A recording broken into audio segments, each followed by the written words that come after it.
Bab 3169 Bibi. Selanjutnya, Ladia An mulai memilih orang-orang di Akademi Guanxuan. Dan semua orang bekerja sama dengannya. Sebagai hasilnya, tidak lama kemudian, Ladia An telah memilih 10.200 orang. 10.200 orang ini telah dipilih dengan cermat. Mileye langsung meminta Ladia An membawa mereka masuk ke dalam menara kecil untuk berlatih. Tidak hanya itu, dia juga meminta para veteran di dalam menara kecil untuk membimbing mereka. Setelah bertemu dengan para veteran itu, Ladia An memutuskan untuk melanjutkan perekrutan lagi. Dia ingin membentuk pasukan yang bisa melawan pasukan Tuan Putri Kara. Mileye tidak bermaksud untuk menekan Tuan Putri Kara. Sebaliknya, dia akan lebih percaya padanya daripada sebelumnya. Tindakan licik untuk merusak hubungan atau menciptakan persaingan yang tidak sehat, itu bukanlah sesuatu yang akan dilakukan oleh Mileye. Dia melakukan ini untuk merencanakan masa depan akademi. Ketika dia tidak berada di sana, akademi membutuhkan keseimbangan dari berbagai pihak. Tidak boleh ada penguasa tunggal. Selain Ladia An, Ratu Bulan juga sedang membangun pasukannya sendiri. Dia tahu bahwa ini adalah saat untuk mengubah nasib kerajaan Bulan dan karena itu, dia sangat berfokus. Dalam beberapa hari, dia berhasil menyusun rencana untuk menaklukkan alam semesta paralel. Di ruang istana, Mileye menatap rencana yang disusun oleh Kaisar Bulan di hadapannya. Setelah beberapa saat, dia menoleh ke arah Kaisar Bulan. Melalui pertempuran kita memelihara pertempuran. Ratu Bulan mengangguk. Ya, untuk menaklukkan alam semesta paralel, kita perlu mengendalikan beberapa sumber daya di dalamnya. Hanya dengan begitu, pasukan kita tidak akan menjadi beban bagi Akademi Guanxuan. Tentu saja, bukan dengan cara merampas. Aku akan mengirim orang untuk mencari beberapa tempat alam rahasia atau menjelajahi jalur spiritual yang tidak memiliki pemilik dan sebagainya. Dengan kehadiran para master yang luar biasa, melakukan hal-hal seperti ini akan menjadi lebih mudah. Mileye mengangguk. Bisa dilakukan. Sambil mengatakan itu, dia menatap Ratu Bulan. Jangan melakukan penjarahan. Dia menyadari bahwa pintu ini tidak boleh terbuka. Jika dibuka, akan menjadi gila. Karena ketika perintah dikeluarkan dari token Ling untuk merampas, orang-orang di bawahnya mungkin akan menjadi korban pembantaian dan penjarahan. Ratu Bulan mengangguk. Kamu tenang saja.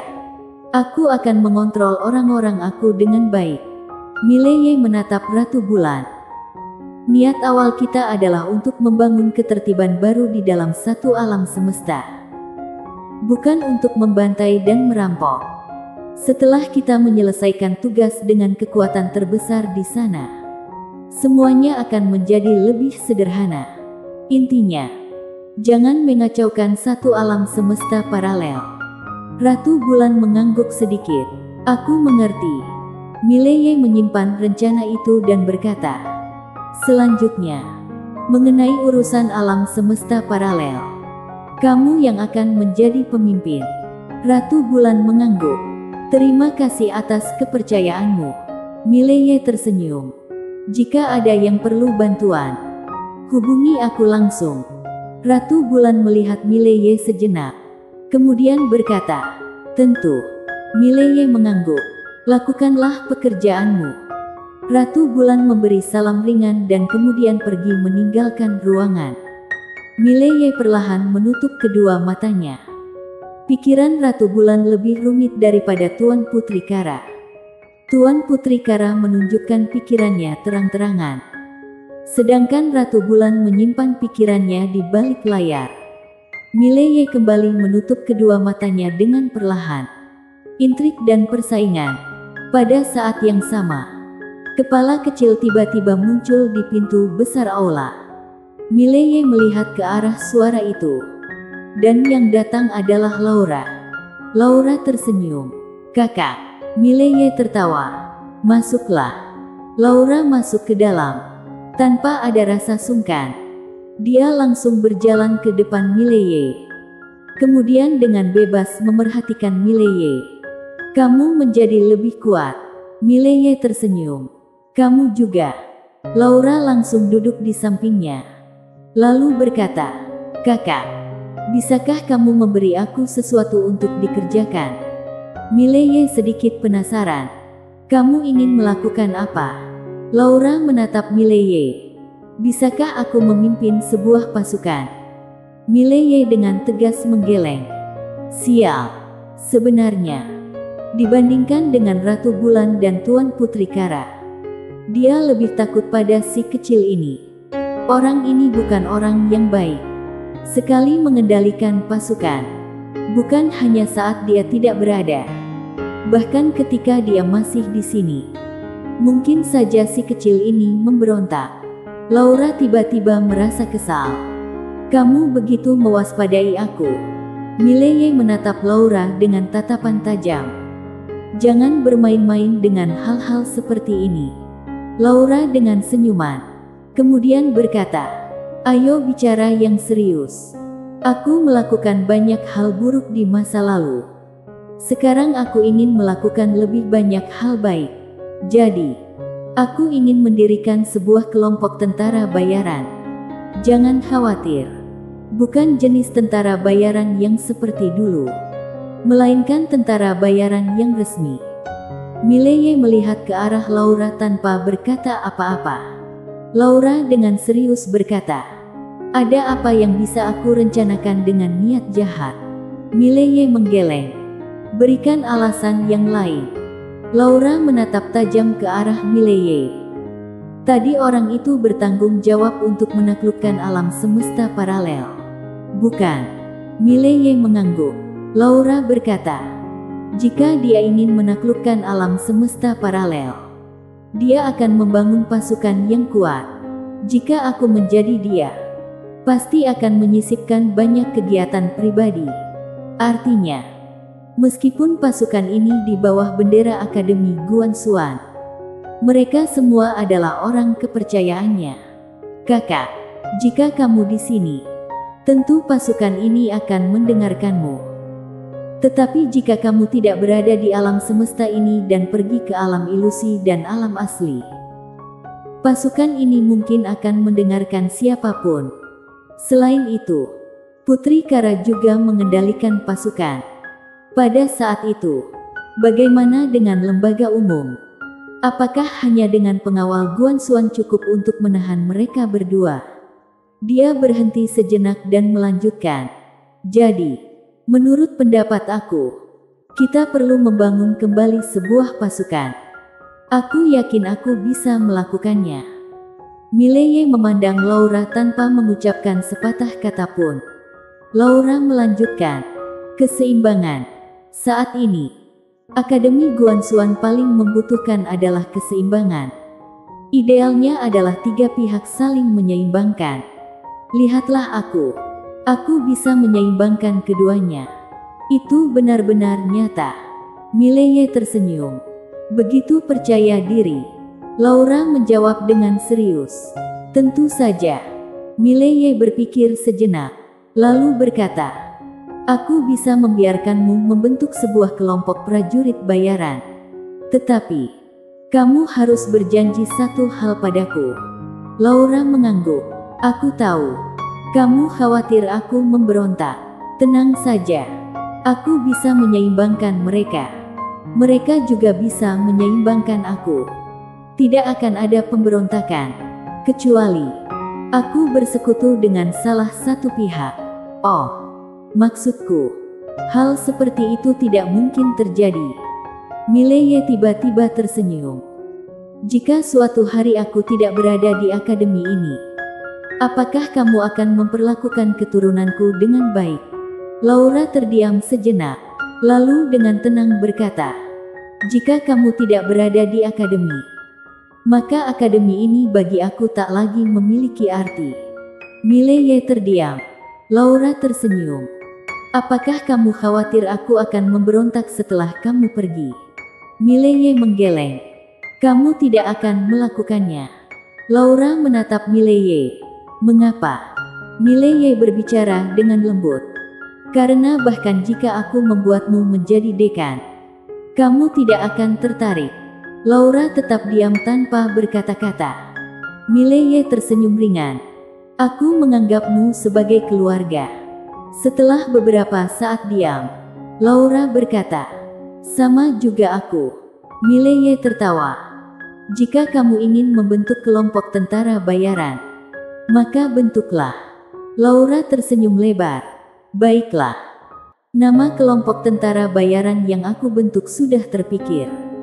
Akan kusebut sebagai Guansuan Prajurit Bayaran. Mileye tertawa.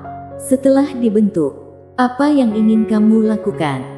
Laura berpikir sejenak, lalu berkata, mendirikan serikat tentara bayaran, mengembangkan serikat yang independen dari akademi.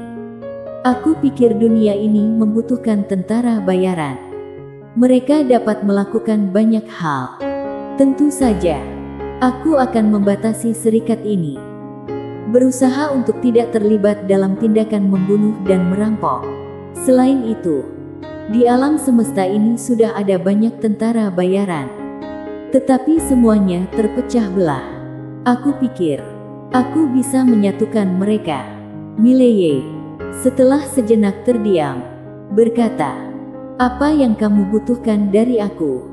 Laura segera menjawab, uang. Mileye membuka telapak tangannya. Dan sebuah cincin penyimpanan melayang perlahan ke depan Laura. Laura melihat sebentar, lalu segera berkata, cukup. Mileye tersenyum. Pergilah. Laura tertawa. Terima kasih, kakak. Setelah berkata demikian, dia berbalik dan pergi. Berjalan ke pintu besar aula. Tiba-tiba, dia menghentikan langkahnya. Kemudian menatap Mileye. Kakak, jika kamu punya seorang putra, apa yang akan dia panggil untukku? Mileye menjawab tanpa senang hati. Tentu saja dia akan memanggilmu bibi. Apakah seharusnya dia memanggilmu kakak perempuan? Mendengar itu, Laura tersenyum lebar, lalu berputar dan lenyap di kejauhan dengan melompat-lompat. Mileye menggelengkan kepala sambil tersenyum. Namun, dia tidak menyadari bahwa di masa depan akan muncul kekuatan yang sangat menakutkan di alam semesta Guansuan. Serikat Tentara Bayaran. Setelah Laura pergi, Mileye memasuki menara kecil. Yang ingin dia kembangkan adalah penguatan tubuh fisiknya. Bukan hanya untuk fokus pada pengembangan tubuh fisik, tetapi untuk memperkuat tubuh fisiknya sehingga bisa melipat gandakan alam semesta. Saat ini, dia hanya mampu melipat gandakan alam semesta ilusi. Namun itu sudah jauh dari cukup baginya. Kali ini, tujuannya adalah melipat gandakan ruang waktu 0 derajat secara langsung. Untuk mencapai tingkat seperti para ahli, dia harus bisa melipat gandakan ruang waktu 0 derajat. Pedang tanpa tanding. Namun, untuk melipat gandakan tingkat ruang waktu seperti itu, baik jiwa spiritual maupun tubuh fisiknya harus mencapai tingkat yang sangat menakutkan. Di sebuah padang gurun, Mileye duduk bersila di tanah. Di atas kepalanya, ada bencana langit. Bencana langit terus turun. Dan satu demi satu petir Dewa Tao menyerang Mileye. Pada saat ini, Mileye tampak seperti sosok yang dikelilingi oleh cahaya petir. Seluruh tubuhnya dibungkus oleh kilatan petir. Dengan cara ini, Mileye menggunakan bencana langit berulang kali untuk mendadak melatih tubuh fisiknya sendiri. Beberapa bulan berlalu, Mileye yang duduk bersila di tanah tiba-tiba membuka kedua matanya. Di matanya, cahaya petir meledak tiba-tiba, segera menghancurkan ruang hampa di depannya. Mileye mengambil napas dalam-dalam dan tangan kanannya tiba-tiba mengepal. Deng! Sebuah petir tahu meletus dari dalam tubuhnya dan seketika ruang waktu di sekitarnya langsung hancur. Mileye melambai dengan lengan bajunya. Seketika ruang waktu di sekitarnya pulih kembali normal. Mileye menatap kedua tangannya. Saat ini dia sangat bersemangat. Kekuatan yang tak terbatas. Ini adalah kekuatan yang berasal dari tubuh fisiknya. Tidak bisa disangkal. Dia agak menyukai kekuatan dari tubuh fisik ini. Saat berhadapan dengan lawan, memukul dengan penuh tenaga dan seluruhnya tanpa pemikiran. Hanya kekuatan murni. Pada saat itu, Dasan datang dari samping. Dia tersenyum dan berkata, "Selamat, Tuan Muda Ye." Mileye menatap Dasan dan tertawa. "Tubuh fisikku mungkin masih jauh tertinggal dari para senior." "Bukan." Dasan mengangguk. "Memang ada perbedaan. Tetapi sebagai seorang kultivator pedang, mencapai tingkat ini dalam tubuh fisik sudah sangat menakutkan." Mileye tertawa. "Benar juga." Tanpa banyak bicara, Mileye langsung meninggalkan menara kecil. Kali ini, dia bersiap untuk pergi ke ruang waktu 0 derajat. Untuk melihat apakah dia bisa melipat gandakan waktu di sana. Jika dia bisa melipat gandakannya, maka kekuatan dari lipatan pedangnya akan menjadi banyak kali lebih besar. Namun, ketika Mileye akan pergi, tiba-tiba, ruang waktu di depannya retak secara tiba-tiba. Kemudian, seorang wanita yang seluruh tubuhnya berlumuran darah tiba-tiba muncul di depannya. Melihat kedatangan orang itu, Mileye terdiam. Karena orang itu adalah wanita Xuan Huang yang sebelumnya. Pada saat ini, gadis Xuan Huang terlihat agak tragis. Mileye menatap gadis Xuan Huang tanpa berbicara. Agak terkejut bahwa wanita ini benar-benar melalui bencana kehidupan. Gadis Xuan Huang melihat Mileye, juga tidak mengatakan apa-apa. Bersambung.